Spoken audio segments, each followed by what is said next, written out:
Hello and welcome to Saints Live. I'm Steve Forbes. I'm Kenzie Benali. And Southampton return to St Mary's for back-to-back home games in the Premier League, starting today against Leeds United. Yes, that's right. Southampton still, of course, searching for their first Premier League win of the season. But hopefully, Steve, we can get those 3 points on the board today. Yeah, fingers crossed. Now, we've got loads to discuss during the show before the game. And joining us to do that, we have Dean Hammond, ex-Southampton captain, joining us from the comfort of his home in Sussex. And also joining us from a yet unspecified location, we have NBC's Joe Prince-Wright. How are you guys doing?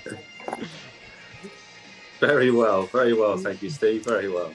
And Joe, where are you joining us from today? West London, preparing for Brentford Chelsea. So, pleasure to join you guys. I've been here, there and everywhere recently, but wouldn't have it any other way. So thanks for having me. It certainly looks more comfortable than the alleyway you were in last week. He's a busy man, but it's a pleasure that you always manage to fit us in, Joe. Great to have you both with us. Let's jump straight in, shall we? Because team news is coming your way in under 15 minutes' time. So what do we need to digest before then? We know that James Ward-Prowse will serve the first of his 3-match ban. Shea Adams is unavailable after picking up a muscle injury during the international break. Well, the good news, though, Armando Broja is back available after being ineligible after facing Chelsea last time out. You can see the pictures there of the players arriving to St Mary's Stadium in preparation for today's match. Dean, let's come to you first then. As I've just mentioned, we know there will be one enforced change with James Ward-Prowse's suspension. How do you see Ralph approaching that then? And are there any other changes you're expecting to see today? Yeah, well, James Ward-Prowse will be a huge miss. You know, captain of the football club, been inspirational, been performing very, very well. If you look at the season as a whole, I think there's been a lot right with Southampton. If you look at the performance against Chelsea for 80 minutes, I thought they were very, very good and put a very professional performance in. But I think a few changes a day would probably be right. Will there be a change of shape potentially? Will Diallo come in for James Ward-Prowse? I think that's the natural change, the natural selection. Will Stuart Armstrong come into the team? I hope so. You know, I hope he's had a good amount of time now to work on his condition and get his fitness up, because I think he's a brilliant player for Southampton. I think if he can come back in the team, that would help, and I think it would make Livramento an even better player. I think if Stuart Armstrong could play on the right-hand side, let Livramento runs down the side, really support, get forward, and allow Stuart Armstrong to play a bit more centrally, really, from that right-hand side. And it will be interesting who will partner Adam Armstrong up front. You know, will that be Broja? Will that continue to be Redmond? Theo Walcott? Will Nathan Tella continue in the team? So I think the defence kind of picks itself, even though I would like potentially Pero to come back in. I think it just gives a little bit more balance. Cole Walker-Peters has done very, very well, but there was times against Chelsea where we were getting down the left-hand side and Cole Peters was having to check back and come back onto his right foot, where if it's a natural left-back, he whips across in early. So I think the manager's got options, which is good. James Ward-Prowse, like I say, will be a miss, but I think there will be a couple of changes today. Yeah, indeed. We might see a surprise or two today. We don't know. What about yourself, Joe? How do you see Saints lining up? Really don't know, to be honest, and I'm not sure that's a good or a bad thing. I think on one hand, there's a lot of options for Ralph. On the other hand, no one's really taken their chance so far when they've been given it early in the season. I'd like to see Broja start up top with Armstrong, but you can obviously see a lot of different options there with Teller, Nathan Redmond, Theo Walcott starting centrally too. And you know, Teller did play very well against Leeds at Ellen Road last season. He's so direct, the pacing behind can kind of catch them out. And then the midfield, as Dean said, there's so many different options. It'll probably be Diallo, but I wouldn't rule out Stuart Armstrong. He played in that central role a few times last season. And Will Smallbone could do a job as well, but Smallbone and Armstrong obviously been out injured for a while, so it might be a big ask for them to start. So Diallo would probably be the safer bet. I think he's probably earned that starting spot, given some of the performances in the cup games. So, it really could go anywhere with this. Seems like Ralph keeps surprising us this season. And let's see what he does today. Absolutely. Well, those of you watching along at home can have your say as well. So make sure you pop in the comments what starting 11 you'd like to see take on Leeds this afternoon. Dean, now we have already mentioned that James Ward-Prowse is, of course, suspended after picking up that red card against Chelsea. Looking at that incident again then, do you think that was the right call?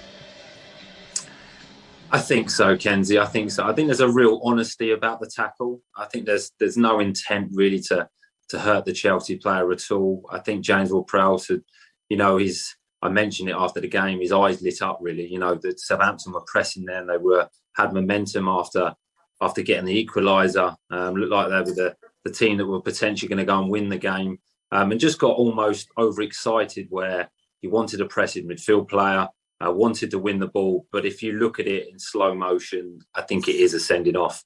The referee's instinct and first decision was a yellow card. But when it gets slowed down, as we can see from the replay here, when the referee goes and looks at it on the screen, from the reaction of Jorginho, from the reaction of the Chelsea players, I think it is a sending off. But I don't think it's serious foul play because there's no real intent from James Ward-Prowse. You know his character, you know who he is as a player. But I think it is late and it's a little bit high, really, and it could have caused injury. Thankfully, it didn't. And it was unfortunate because in that period, I think that was probably the 80th minute, something like that.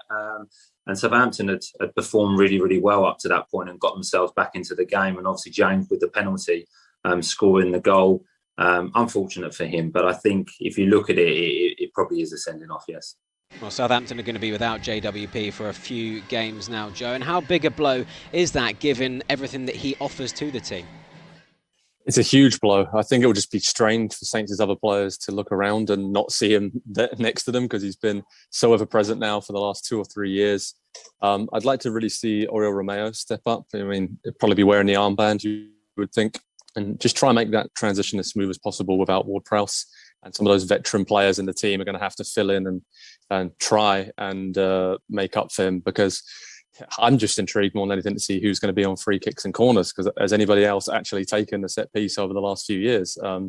So yeah, Ward-Prowse, by his own admission, hasn't had his best start to the season, hasn't really hit his top levels yet due to a few injuries and a little illness he's been talking about, but it's still a massive loss. You can see his importance, not just on the ball from those set piece situations, but also his leadership. I think he really is a reference point for all of these players in midfield, defence and attack. They all look to him to lead. And it's going to be a team effort, a group effort for people to step up and replace him. Yeah, most definitely. And if Diallo is the man to step in and replace him today, Dean, what do you think he'll bring to the side? Well, he covers the ground really, really well. His intensity off the ball is pretty impressive. His recovery runs are very, very good for a midfield player. When, if teams are breaking on Southampton, he recovers the ball well. And one thing that he does well is runs from midfield with the ball. There's moments where he drives through the centre of the field and takes players on, commits players and kind of turns defence into attack. And it will be interesting to see how he fares with Oriol Romeo, with them two playing together, because they're similar. They're both very, very good off the ball, defensively minded. But I think Diallo can bring more to his game. You've seen clips there, that moment where he came against Newcastle. I thought he was very, very good. And there's lots more to come from him. I think there's lots of room for development. I think he's got lots of qualities. He's very different to James Ward-Prowse. But, I think with him and Oriol Romeo in the central midfield, it can allow maybe the attacking players to be a little bit more expressive, to take a couple of more risks potentially, play a little bit further forward, which potentially could help Southampton, create more opportunities and score more goals. But I think he's a good player. I think he's learning. And I think this is a really good opportunity for him, with James Ward-Prowse being out for 3 games. If he does come into the team today, to stamp his authority and get a run of games, because it's very, very difficult to come into the team and go, right, you've got one chance for one game, play your best, impress the manager and do everything you can. If you can get 2 or 3 games under your belt, slowly improve, I think we could start to see the best from him.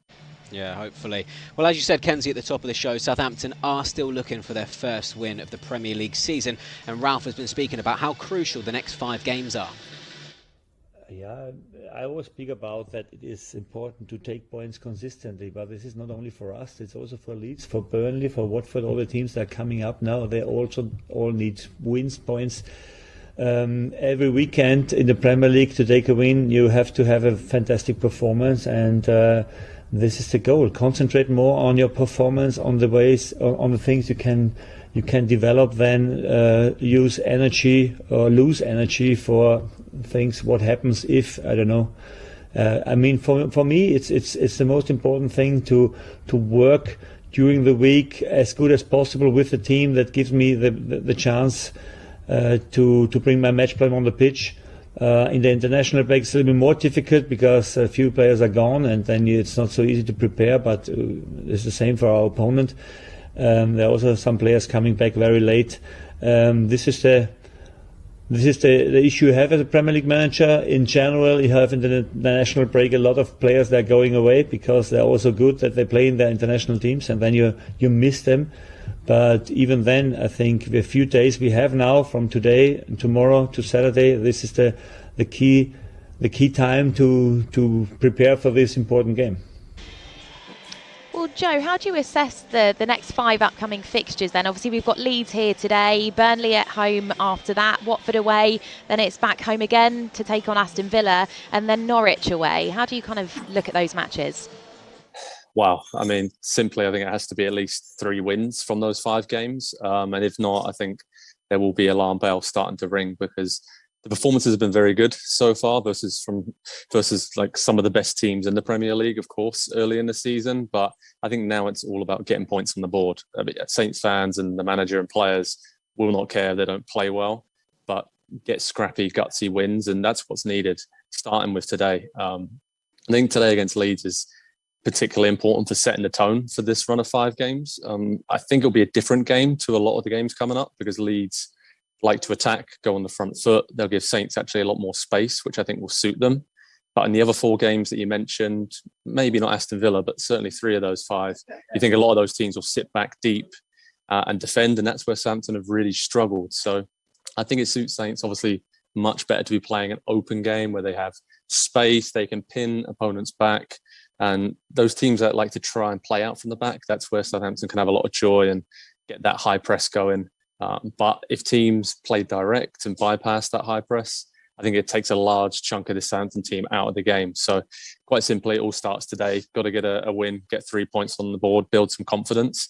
And I think after this stretch of 5 games now is then when you'll be able to judge Southampton this season and see kind of where they're at, because the first 7 games have been good, haven't really yielded the points that they deserved, but they've been tough as well. The fixtures computer was really unkind to Saints early in the season, but these next 5 games kind of evens itself out. So we'll get to see exactly where they're at starting today, which is a tough game, but a winnable one. Dean, as an ex-pro, will the players be looking at these fixtures as a batch of games, or will they be just focusing on each one as they come? Difficult question, to be honest, Steve, because you do take one game at a time. It's the old boring saying in football. You do take one game at a time because you prepare differently for different oppositions, for different players, for whether you're playing at home or whether you're playing away. So you do have to take it one at a time. But I think the players will be very aware that this is important now. You look at the fixtures of those 5 fixtures you mentioned, and they're all winnable games where, you know, Southampton need to be very, very competitive in those games and those fixtures. And I agree with Joe. I think 2 or 3 wins is a minimum, really. I think almost performances go out the window. And I know that's difficult to say because I think performances breed wins. I really do. I believe in that. I think the better you play, obviously, the better chance you've got of winning games. But results are important now. And I think getting the first win on the board is really, really important. And I don't think there's a lot wrong. I really, really don't. I think it's the small detail. The fixtures that Southampton have had at the beginning of the season have been tough, and the majority of them have been really good results. You know, the 1-1 draw against Manchester United, the 0-0 draw with West Ham, the 0-0 draw with Man City, which could have gone the other way. Just going to ask the Newcastle, the reaction at the end to get back into the game to get a point against that. I think the only disappointment would be the Wolves home game, where you look at it and identify and think it's a game we could have won. And if Southampton had won that game, looking at the table, I think they'd be up to 14th, and they'd be 3 points off the top 10. And you'd be looking at it very differently now going into these fixtures, thinking, right, how high can Southampton get? So I don't think there's a lot wrong, but I would, as a player, concentrate on today's game. A home victory, 3 points, and the picture looks very, very different. Well, we can bring you the team news for today's match against Leeds in just under 10 seconds now. Lots of you have been sending us in your thoughts on how you think the Saints will line up. Well, the wait is over because the team is now here, and plenty to unpack here, actually.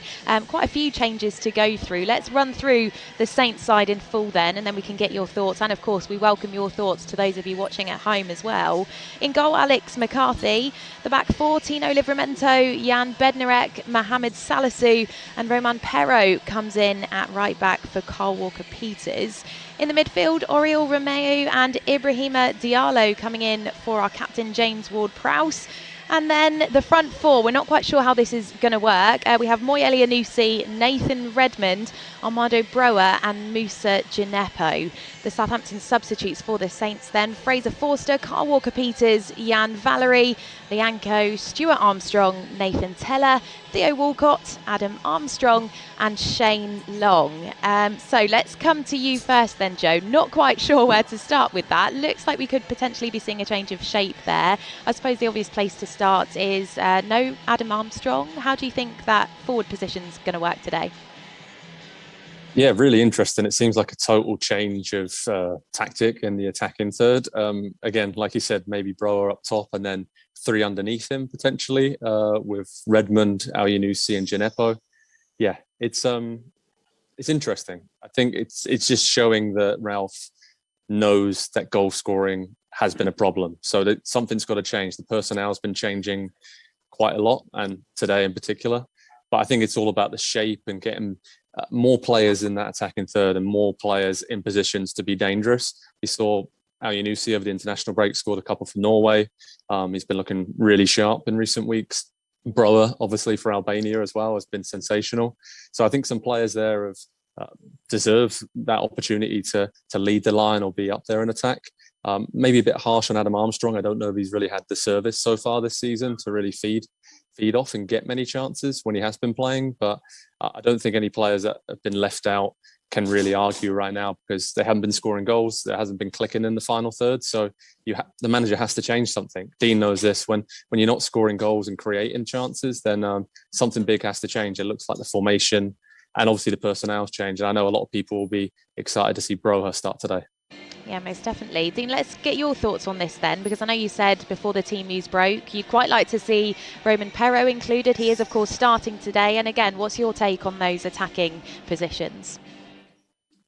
I just think with Perraud coming back in the team, there's a more a natural look to it. There's a better balance. That's nothing against Kyle Walker-Peters' performances, but he's naturally a right back, and Livramento's been fantastic this season. So that's not an option to change that. I think if you look at the team, I think you would allow Livramento and Perraud to have a bit more freedom and play further up the pitch. The two central midfield players in Oriol Romeu and Diallo, you would like them to hold the centre of the pitch and keep the core of the team strong, along with the two centre-halves, and allow the other players to go and express themselves. Lots of movement, lots of energy. I think Elyounoussi will play almost as a number 10, which he kind of did against West Ham, where Oriol Romeu kind of sat and played two in front of him. I think the two centre midfielders will sit today. Elyounoussi will play a little bit further in front of them, with Redmond wide, Djenepo wide and Broa through the middle. Just allowing them to have that freedom, that flexibility to go and play. You know, come and join each other, come and link up with each other, combine with each other. And then when you lose the ball, just get back into position quickly, but allowing the two centre midfield players to hold the middle of the pitch. So when it does break down, Southampton is still defensively strong, because I think there will be opportunities for both teams today. So it's really, really important defensively. But I quite like the look of the team. But like Joe said, when you're not scoring goals, you're not winning games, and you do have options within the squad, it's healthy to make changes. It really, really is. And there's a couple of players that are in form for their international teams, so why not put them into the Southampton team? Yeah, well, with Ralph dropping Adam Armstrong to the bench and choosing Armando Broa over him today. Joe, you spoke about his form for Albania, but what can he offer to this Saints team? Something very different. And I was speaking with some friends who are Saints fans in the week, had a coffee and caught up with them, and kind of just said he reminds us of a younger Graziano Pella in many ways. And he has a long way to go to reach Pella's level, but very similar attributes. And Saints haven't really had that target forward since Pella left a number of years ago now. So, yeah, I just think he can hold the ball up, as we're seeing in the clips here, obviously against West Ham, really unlucky not to score when he hit the post. And he's looked really lively in the cup games and for Albania, and just seems to be itching for a start. So it's a good option, something very, very different dynamic. And I think as well as being a player who can physically dominate, he also gives you an option in behind as well. And I think Leeds United today, we know they have the man-for-man system all over the pitch. They push high and they'll leave a lot of space in behind. So I think he has so many qualities. And I think it's going to be really, really interesting to see if he can take this opportunity, because he's still young, doesn't have a lot of experience, but whenever he's been given the chance, he's performed very, very well. Well, let's get the thoughts from those of you watching from all around the world, it seems. Peter, watching on YouTube, will be a happy man. He was calling to see Brower included in the starting 11 today. Gail Sampson has said she's hoping for 3 points today. Harry Conray's also with us. Hello to you. He's predicting a 2-1 Saints win. Ray Glenn is also joining us on the live stream. He says, greetings from Cyprus. Go get them, Saints. Jackie Chalk, hello to you. She says, can't wait for this one. Our first win. Come on, you Saints. Kathy is also with us. Good afternoon. She says, high hopes for a win from Yellow Springs, Ohio in the USA. How lovely. Marie has said, come on, you Saints. And Jarko is also joining us from a rather lovely location from sunny Finland. Well, a hello from a very sunny Southampton. Dean, let's get back to today's opponents then, Leeds, because this fixture last season was the last match of the season. And of course, we welcomed fans back for that match as well, which was wonderful. But ultimately, the match did end in disappointment. What do you remember from that game and what Leeds brought to Southampton that afternoon? Well, I think it was at that stage of the season, Kenzie, where the FA Cup, semi-final, we'd lost to Leicester, so that opportunity had gone. Southampton actually coming off, if I remember rightly, off 2 very good results from Crystal Palace and Fulham. I think 2 wins going into this game, and with the return of the fans and the players seeming confident, it was a competitive game. I think it was, both teams had opportunities. Southampton didn't take those, and Leeds did. You look at this goal from Patrick from Bamford, just a little bit of hesitation from McCarthy, where you think he could have come and dominated his area. And Leeds were very, very good on the counter-attack that day. They've got pace in the team. They've got individuals with really, really good abilities. You're seeing from the counter-attack here, and a good finish from Roberts. So I think in the end, Leeds deserved the victory, but for a long period, it was competitive. It was pretty even. But there was a tendency, I think, at that stage of the season for Southampton, where they were very, very good first half, very, very good for an hour, and then kind of finished a little bit slower. And Leeds took advantage of that. So, a good game. And I think that would be a good example of what today will be like. It will be very, very close with opportunities, and it's whoever's going to be the most ruthless and clinical in front of goal.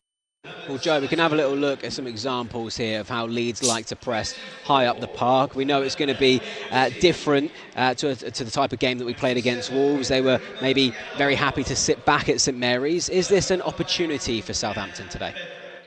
It certainly is, Steve. I think they'll get a lot of chances to score. I mean, Leeds have conceded a lot of goals already this season. There's some defensive injuries back there as well with Ayling and Cockout. And I think that this is really an opportunity for Saints just to be clinical. They have to be clinical. They have to take these chances, which is not something they've done all season long.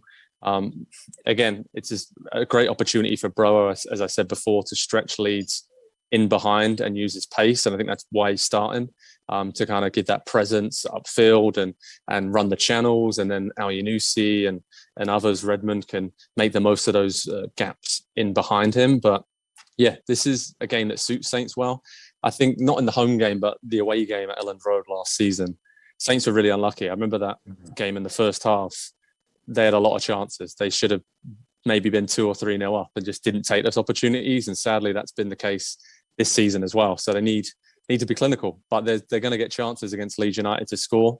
And it's going to be a very different game than the game against Wolves that you referenced. And a lot of the games coming up where teams are going to sit back deep and try and play direct to cut out the most dangerous part of Saints' game, which is the high press. But the good news is for Saints, I think Leeds will take them head on with that, and it will suit them really, really well today.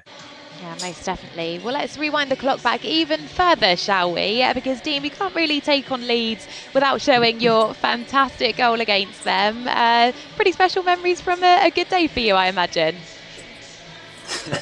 Yeah, it's good memories, Kenzie. I think I probably should have scored more goals in my career. You wouldn't have to keep showing the same one, but unfortunately I didn't. But no, look, it was the first game of the championship season. It was live on Sky, and we knew as a group how important it was, and we wanted to kind of lay a marker down and set the tone for the season and kind of make an impression on the division after promotion. As you see from the goals, with each goal, there's lots of movement, there's lots of energy.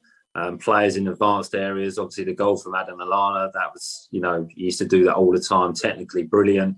And from the third goal, the combination between David Connolly and Adam Lallana again, we had some good players. We really did in that team. And on that day, we kind of took Leeds apart, really, just by our enthusiasm, our energy, our willingness to move and run. And the movement was always good in that team, and when you've got good players, like I mentioned, it becomes very, very easy. So yeah, it was nice to get the first goal, I must admit, and it was nice to celebrate in front of the fans. And yeah, one of my most cherished memories of my career, I must admit, and always brings a smile onto my face. So I thank you for showing it again.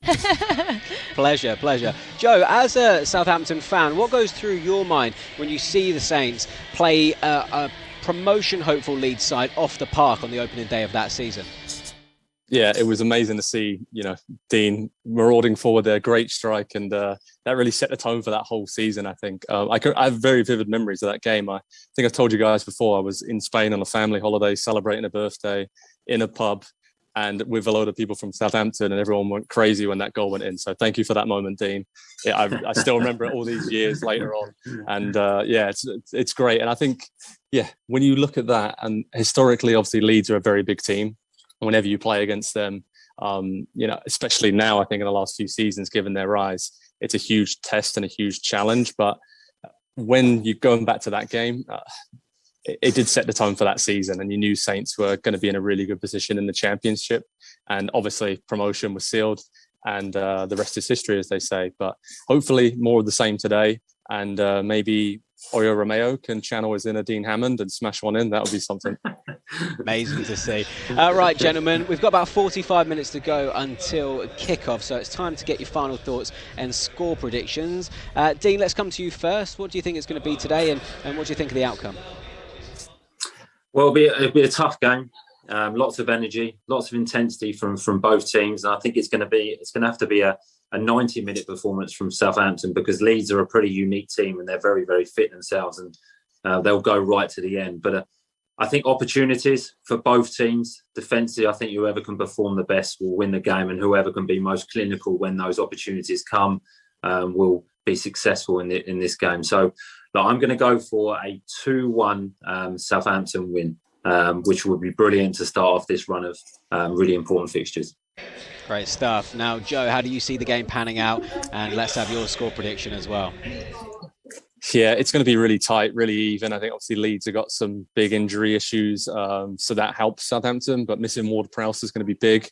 I'm not quite as confident as Dean. I think maybe a 1-1 draw would be my prediction. I just think that these two teams match up very well.